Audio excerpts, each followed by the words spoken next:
we're back. We're here and we're on to be seen, but it's 1 week later. What's going on? Well, the higher ups, the powers that be, have made the decision to split it up. And you're going to see 1 week later horror movies and weird stuff on to be seen. And you're going to see Marvel and the exciting movies that are going to be released out in the ether. You're going to see those reviews on Pop Culture Spread. So this is going to be an exciting moment in the genesis of the Spectrum Sanctorum. But we're here on To Be Seen, and we're here to talk about the wondrous Luther, the Fallen Sun. It's been a week. It's all settled. People have had their thoughts. We have ours, and we're going to get into it. Okay. I am joined, of course, by my 23-year-old buddy, Billy. Yes, 2030. I'm 23. 23-year-old friendship. Sorry, guys. All right, Yes. so we're gonna. I was born 23 years ago, and we were friends right out of the womb. It's pick him young. That sounds creepy. All right, we're gonna get into the movie, but we're gonna talk first about past. All right, so Luther is obviously Idris Elba, but there's other surprising faces in this. We've got Andy Serkis, who you may know is the wondrous man that should have won a Oscar for playing Gollum from Lord of the Rings. I think he did a fantastic job in this. And we've got some returning cast members like Cynthia Evero, Dermot Crowley, and of course, the titular character, Luther himself, Idris Elba, returns. And we're drawn by newcomers like Dan Lee and Ross Walton. Very interesting story. I enjoyed this movie. There's really not too much. Maybe you have a different experience, but oh no, I'm on board with this because like I've been following Luther since the original TV series. Mm-hmm. I mean, I used to get the DVDs from Netflix before streaming.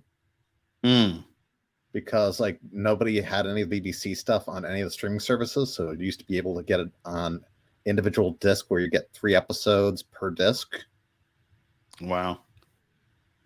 All right, so let's get into the synopsis. All right, Luther Fallen Sun is a Netflix original film starring Idris Elba and Anthony Serkis, as we had mentioned a second ago. But the synopsis of this movie is a serial killer terrorizes London while disgraced detective John Luther sits behind bars. Haunted by his failure to capture the cyber psychopath who now taunts him, Luther decides to break out of prison to finish the job by any means necessary. I think that works pretty well. It's straight and to the point. So let's go into right away. What worked? What worked for you, Billy? You kick it off.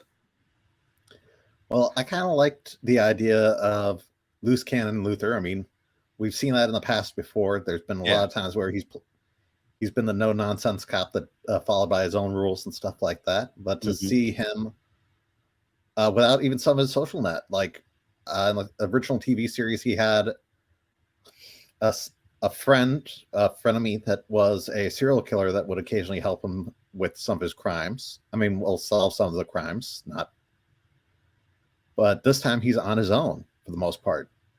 And he's the renegade. He's not the person working with the criminal element. He's the one who's viewed as a criminal element.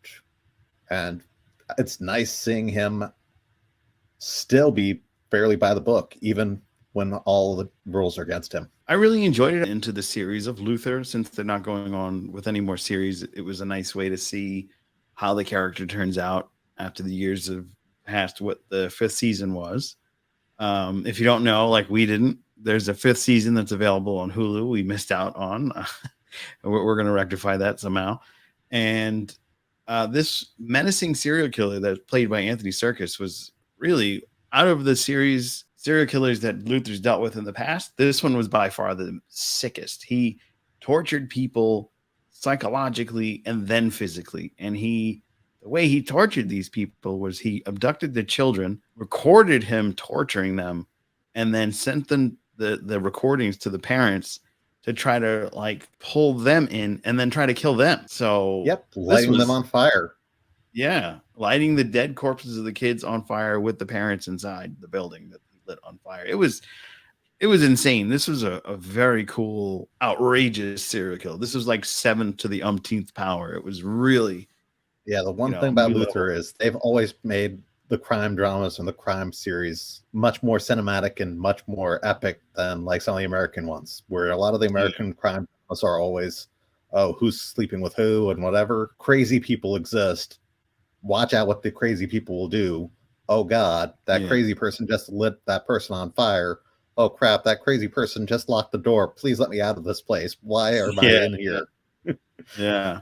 And another thing that I thought was really interesting was the villain. Like, it was almost like a horror movie, the way that the villain portrayed itself. He had like a LED screen mask with this creepy face and the bug out eyes. It was like, you know, like a little bit of Scream, a little bit of Jason Voorhees, a little bit of Seven merged in one.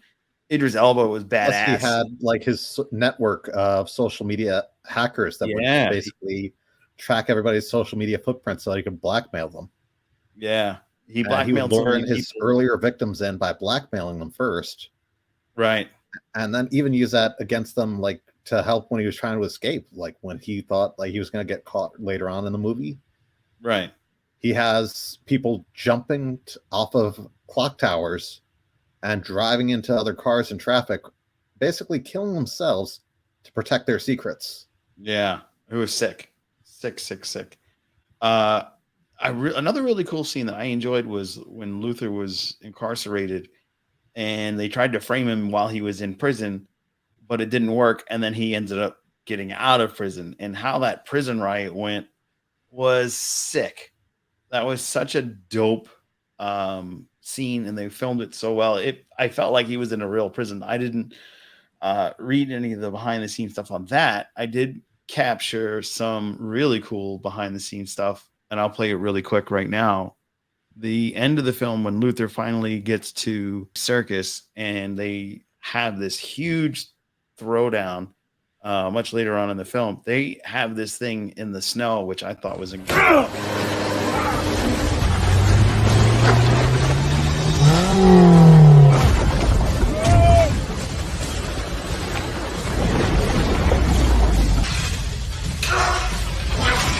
So that was really cool. Like, they took that car and like dunked it in a tank, filmed that scene. They put it basically on a giant like treadmill and then picked it up and then like dropped it in water and made it seem like it was in that whole scenario. And I thought that was just really cool to see. Instead of being like entirely CGI, it's like a set based thing.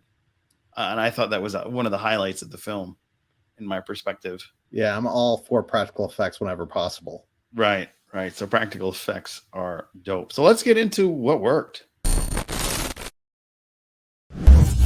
I felt like what worked best was the ultimate serial killer that Luther had to confront. I think him having an ultimate network of spies that Luther couldn't really capture was a fun take on and for the character to deal with, because it wasn't like some of the other ones were like, okay, yes, this villain is like really sick, but you know, he just gets into the mind of the serial killer by talking to another serial killer and he gets it. This one was like, okay, he doesn't have that opportunity to talk to a serial killer friend in this one.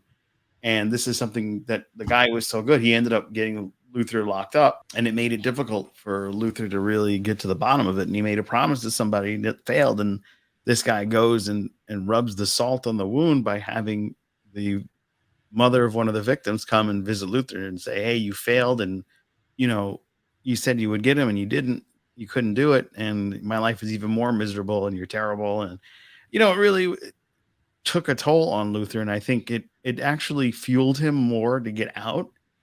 But I just really thought that worked really well. That whole dynamic of Luther then having another really reason to get out, because he knows that besides the bad guy being a douchebag, he made a promise and he was going to keep it. And then the stakes get leveled up again when his replacement, essentially her daughter, gets kidnapped by the main serial killer. So now there's another one he has to get out. It just keeps leveling up. That's what I liked about Luther the show, is like it never stops when you thought it was like, okay, that's the end. And then all of a sudden the serial killer does something even worse, and they really have to go get him. So I really like that aspect about this Luther film. And Cynthia Evero, I thought, Evero, if I'm saying her name wrong, I apologize, but Odetta Rain, she just killed it as the new DSR who replacing Luther. Her daughter gets kidnapped and she loses her shit, and she comes to the realization, okay, I gotta work with you now,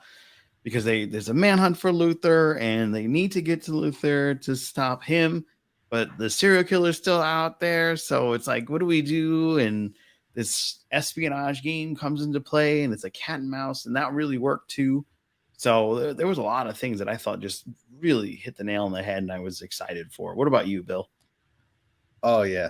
And one thing I did kind of think was just like dark. I like how even like the characters have realistic reactions to stuff, but and like a thing where they don't sugarcoat it. Like when the other cop thought that her daughter was dead, because she found out that it wasn't her daughter that was dead. It was some other girl just in her clothes. Right. Her first thing that she said is she looked at Luther and she said, "It should have been you." Yeah, that was. Whoa. Yeah, you never hear that in like some of the other shows. You never hear like one of the good guys say like, "This dead person should be you." Right. I'm like, wow, they really hit hard how like she has contempt for this cop. Another thing that was good was like towards the end, it seemed like they were setting things up to the point that I think they might try to make Luther a spinoff where he's a secret agent. So we might get the Bond workaround. Yeah, they could do Luther as the new Bond, but not as Luther or James Bond, a whole new character or spinoff. My name's Luther, James Luther, John Luther. John Luther. All right, so let's go into, of course, the obvious, the other side of the coin. Well, sadly, one of the things I'm going to say is marketing more so than anything, because this has a problem with a lot of the Luther stuff. They never tell you when this shit is actually happening. We just were now talking about how season 5 exists on Hulu. We had no idea about this. Right. If you weren't a fan of Idris Elba, you had no idea that this movie actually came out, because like Netflix gave this thing like little to no press whatsoever. They dropped it on a weekend, and it was just like, yeah, oh, came out last weekend. Yeah. And did you see any commercials for this like before that? No. And I work in New York City, and I see a lot of commercials and billboards all over the place, and I didn't see nary a one for Luther, which I think is a giant thing mistake. That has a built-in fan base. This is Right. after 5 seasons. Yeah, I mean, he makes so many undies send-off for the moist. cast. Yeah. And also, I guess that if it's a cinematic send-off for the cast, they left out some of the cast. Yeah, they left out a lot of the cast from the show. That's very true. For me, what didn't work was the chase game. Like some of them running around and trying to get Andy Serkis's character, and then there was a moment, and I'll bring that back up. That image, Andy Serkis. Yeah, what did I say? Anthony. Oh, Andy Serkis. There was the same creepy character, which I thought was cool, but for a minute it seemed like the guy from the beginning was working with him and set that up, but it wasn't the guy. It was, and it was weird. It was like kind of confusing. That part kind of didn't work, but and I also think the ending didn't work. Even though I love that scene where they're fighting in the snow and the car sinks, and he has all those bodies in the ice, and it's like, how many people did this guy kill, and who are these people, and why wasn't this brought up? Like, I thought that was just a little bit of a loose end that kind of could have been tied up a little better. But other than that, this was a very strong send off for the characters and the main character Luther. I thought the villain was top tier, but there was, of course, things that just didn't kind of pave the road to the big goodbye that we were expecting. How about you? Oh yeah, I mean, as I said, for a send off, there seemed to be like a lot of loose threads that. Well, actually, I guess I didn't see season 5 to see if some of these characters were written out in that. Yeah. But there's a lot of characters that we never got the end of their story. So we don't know, like, okay, so are they still around? Did they get killed off? Right. And it's like, oh, that was on Hulu, so no recap, something. Just let us know some of the stuff that happened in between. But I guess they wanted to have it as a standalone. Yeah. I mean, it makes sense, but still, like you should get. Oh, like even in the conversation, because you still have the chief of police, so to speak. That character was there, and he could have been like, oh, because so and so is dead, and this one's dead. Like having those type of like, even if it's um, an off-screen send off to the character, uh, Dermot, that character. I thought maybe he was the guy who played Martin, the chief. I thought he could have like filled in the spaces. Like they could have utilized that character to fill in the spaces of what happened to some people that you didn't get a chance to say goodbye to previously. That would have been kind of a logical thing to do, but they didn't do that. So that kind of didn't work for me either. But it's not going to work for everybody. But let's see how the reception was. All right, so of course we go to the most prestigious realm of reviews that possibly can and hear what people had to say. Luther, The Fallen Sun, 2023 film, crime cinema, 68% fresh, and the audience 85% delicious popcorn. So, not that many ratings, less than 100 on both, but And I again blame that on the fact that nobody knew it was nobody actually knew it out. was there. Yeah, yeah. So that kind of is a hindrance. But I thought it was a fun film, and it looks like a lot of the people, the critics and the audience, both agree that this was one to watch. So I definitely recommend it to folks if you have a Yeah, I chance. mean, tell Go me, watch it. this is definitely a hidden gem. Come on, let it be known. Yeah. All right. So we're gonna have one last final glance.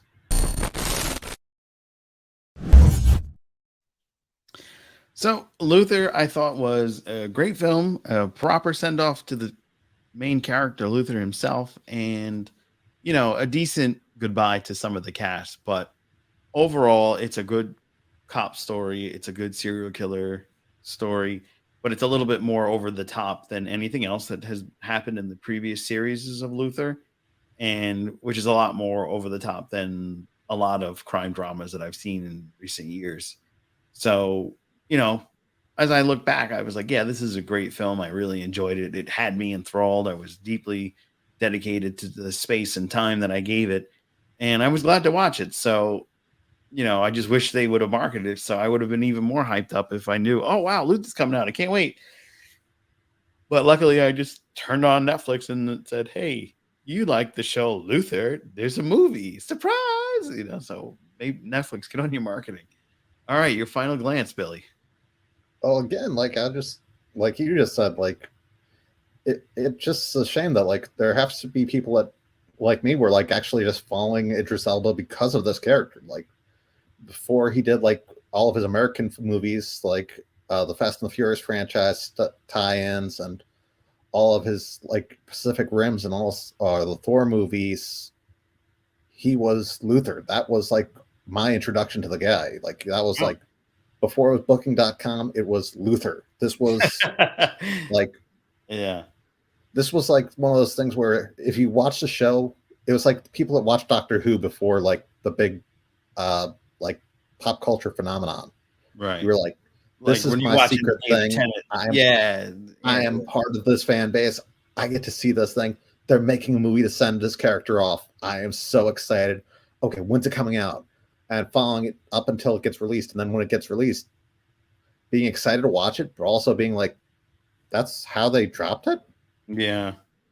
And being partially like, wow, that's kind of disrespectful. Like that thing should, I mean, but actually, Netflix kind of sucks at releasing some of their movies. Yeah. I mean, that We Have a Ghost thing, as bad as that, I mean, I know that's not exactly the same thing, but for the most part, it showed up on the front page and it was gone. Yeah. A lot of Netflix things, they show up on the front page, with the exception of Stranger Things. You'll never know they're coming out. Yeah.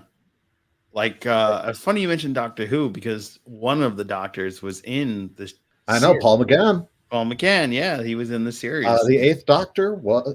I mean, the Ninth Doctor was. Christopher Yeah, Eccleston. the Eighth Doctor. Eighth Oh, he's Doctor. the Eighth Doctor. Yeah, you're right. Yeah, the Eighth Doctor was in Luther. I thought Yes, that was- and he actually was married to Luther's ex-wife in the yeah, show. that was wild. When I first saw that, I was like, "Ooh, that's a tough dynamic." And first, of course, I was going, "Hey, it's the Doctor." You know, that was my first. Like, I know that guy. But then, yeah, Yes, it was the Doctor, but just not the Doctor you were expecting. yeah. Oh, and his wife was Zoe Indira Varma from Yes. Game of Thrones. Oh my God, such a crush on her. She's gorgeous. Oh. Figured she would end up with Idris Elba. Imagine the baby they have. That's a pretty beautiful kid that's coming out of that one. That's for sure.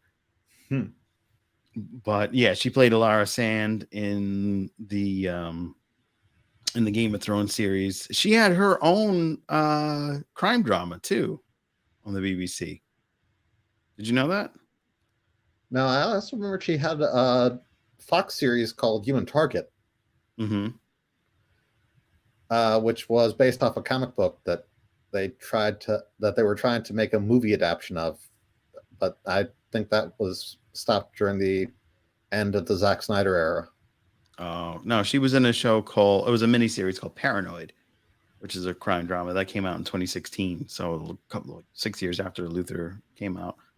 But Oh yeah, yeah, she's just a fantastic actress. She has such Yes. emotion. She elicits such emotion and such seriousness when it needs to be. And there's and just commanding presence whenever she's on screen. yeah, like as soon as she's on screen, you're like, oh, you have my attention. What do you need? You know. And then she was in the Kenobi movie, short series. She was the Imperial Guard that betrayed the Empire to help out with Obi-Wan.